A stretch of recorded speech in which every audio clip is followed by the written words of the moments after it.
So it was made official during the week that the World Youth Day Cross will come back to Australia at the end of the year for the Australian Catholic Youth Festival in Melbourne.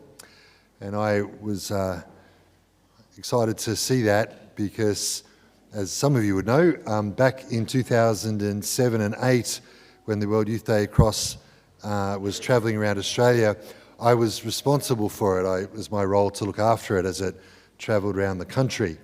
So it'll be nice to see it again, 15 years or so later, however long it'll be. So I was excited to see that. And I guess that sort of set my memory back. I was thinking about my experiences with the World Youth Day Cross. Think of it as it was 3.75 metres high and it's 1.5 metres wide, so it's a big cross. And there's an icon of Our Lady that travelled with it. Travelled all around Australia, came here to St Declan's. In fact, after the 7 a.m. Mass this morning, one of the young women who was part of that sent me a photo of it to say here is where it was at St Declan's all that time ago. One of the other things that travelled with the World Youth Day Cross and this icon of Our Lady, very beautiful image of Our Lady, was a message stick. So a message stick is something that Aboriginal people used for thousands of years to communicate from one people group, from one nation to another. And it could signify a message, hence the name message stick, or it could be to say, this person's been given permission to travel through our lands. And so the Aboriginal people of Sydney asked that this message stick would travel around Australia with the World Youth Day Cross, helping to invite in a special way young Indigenous people to come to Sydney for the World Youth Day event. Think of the World Youth Day Cross as kind of like being the Olympic torch. You know, the Olympic torch travels around Australia, around the host country, sort of drumming up attention. Well, that's what this cross was, and it also then had these accompanying images as well. Often enough, there would be Aboriginal people who were at one event and perhaps from one diocese to another or one part of the diocese to another, who would hand the message stick over to another group. But that didn't always take place, and so sometimes it would be my job to actually hand the message stick over to the Aboriginal people of the place that we were coming to. And there was a little protocol, a little speech that I had to say when I did that, and I remember it very, very clearly. It included a quote from John Paul II that said to Aboriginal people, when he came to Australia in 1986, the Pope said to the Aboriginal people who'd gathered in Alice Springs for a Mass with him, he said that the Church in Australia needs your contribution, and the Church in Australia won't be the church that Jesus wants her to be until you have made your contribution and until that contribution has been joyfully received by others. And so part of the World Youth Day events, and I feel proud to be associated with this, was that there was a really concerted effort to try and welcome and receive the gifts of Aboriginal people in our church in a really wholehearted way. Much had been done before that, much has continued since. It was an important moment in time though. So that's been running around in my head as I was thinking about the World Youth Day Cross and then coming up to this day where our church marks in a special way the contribution and gifts of Aboriginal people to our church and to our country. So when I think about and reflected upon the gospel in the light of all that today, I was struck by something. In the gospel today, Jesus sends out 72 of his disciples to minister in his name, to share the gifts of Jesus with others.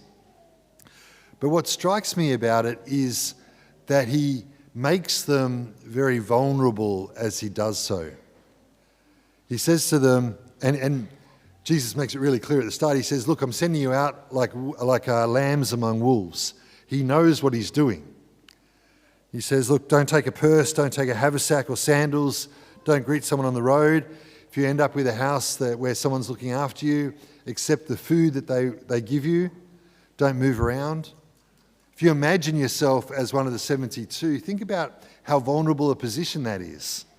How how much you're at the mercy of the goodness and kindness of others. And I think in a very real way, it speaks of the vulnerability of the followers of Jesus. Aboriginal people have a vulnerability in our culture as well. You know, there's a reality to the fact that by many measures, they're more vulnerable to some of the less desirable outcomes socially and in terms of material equity and goodness. There's no doubt about that. It's the case. Much effort's been made, but there's so much more effort that could be made and needs to be made. Aboriginal people find themselves in vulnerable positions and situations again and again in our culture. I think, for example, just a couple of stories, and I could share so many, but I think about one where when we were travelling around and we were in a remote community, and one of the young adults who was travelling with me with the World Youth Day Cross needed to go to the bathroom, and somebody from the community where we were offered her house to go to the bathroom, and this young woman came out and she was shocked by the poverty that she saw as she'd gone into the bathroom. She didn't know that there could be that kind of poverty in our country. And I think many young people in particular, but maybe not always they're so young, realise that there's such inequity in various parts of our country in that way. An even more graphic reminder for me or aspect of this vulnerability was when we went to another remote Indigenous community and a young man had just very tragically lost his life. One of the things that Aboriginal people do in that situation is they set up what's called a sorry camp just outside the boundaries of the town, and people come there to grieve. And I felt very privileged to be able to I was asked to go and to pray there with that family that had lost this young person.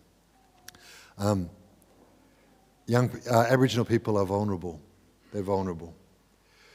But you know, for us as Christians, vulnerability is also a gift. We see that in the story. The followers of Jesus, the 72 in this story, are made vulnerable by him as they are given these instructions to go without material possessions. But they bring the gift, of course, of Jesus wherever they go to the towns that they minister in. And I can also say that I've experienced, in just small ways, but significant ways, the gift of Aboriginal people too. As I said, my experience has been rather limited. The Missionaries of God's Love, though, have been chaplains to the Aboriginal community in Darwin since 1996.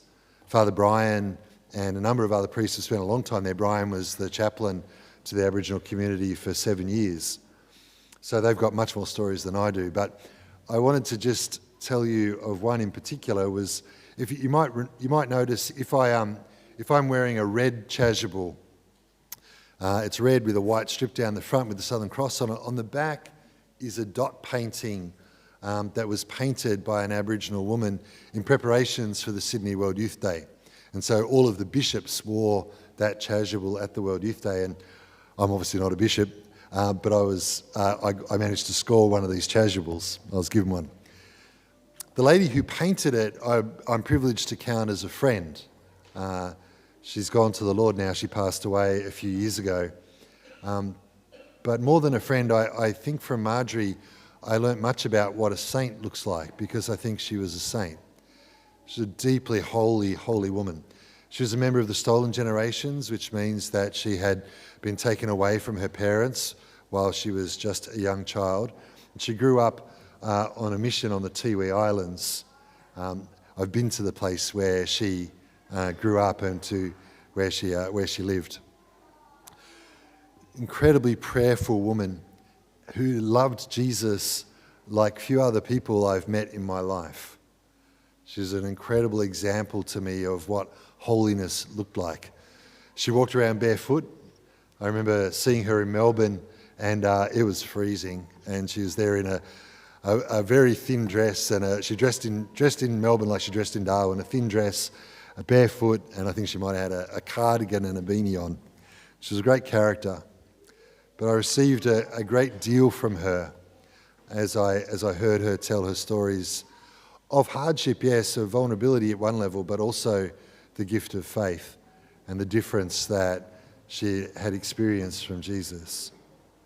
I could tell other stories of the gifts of Aboriginal people that they've made to me in relation to their faith.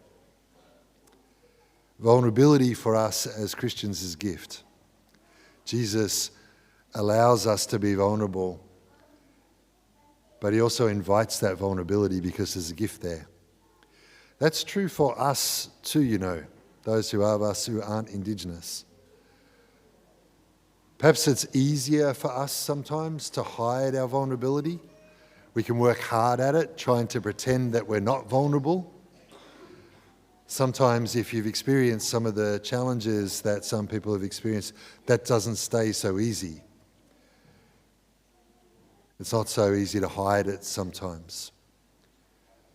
But we're invited to discover vulnerability as a gift.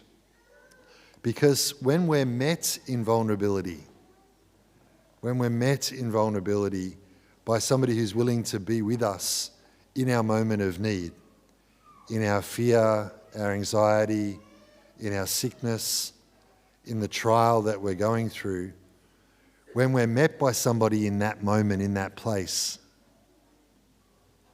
it's an incredible moment of love, of healing, of compassion. And of course, the ultimate person who meets us there is God. We have a God who chose to be vulnerable too. God from God, light from light. True God, the second person of the Trinity, chose to take on our humanity. In an act of great vulnerability, he became an infant. His vulnerability culminates upon the cross as he is hung there stripped bare and naked for our sake. Incredibly vulnerable to all who pass by. And of course, and I particularly want to say this, just focusing upon the children who are to make their first communion, Jesus makes himself vulnerable also by assuming the form of bread and of wine. These are ordinary things, and the God of the universe chose to allow himself to be given to us under the form of bread and wine. It's Jesus himself that we receive in the Eucharist, but our God has become vulnerable in doing so. The God of the universe has become incredibly vulnerable to give himself to us in that way. It's okay to be vulnerable because our God has become vulnerable. And so in this Mass, I want to pray in a particular way for our Aboriginal brothers and sisters and for the ongoing work of reconciliation in our country. Let's also pray that we might have the courage to be vulnerable too, to allow ourselves to be met by others with love and compassion, and also to be met by the vulnerable God, the God who meets us not with almighty strength and power, but with the vulnerability of love, of peace, of compassion.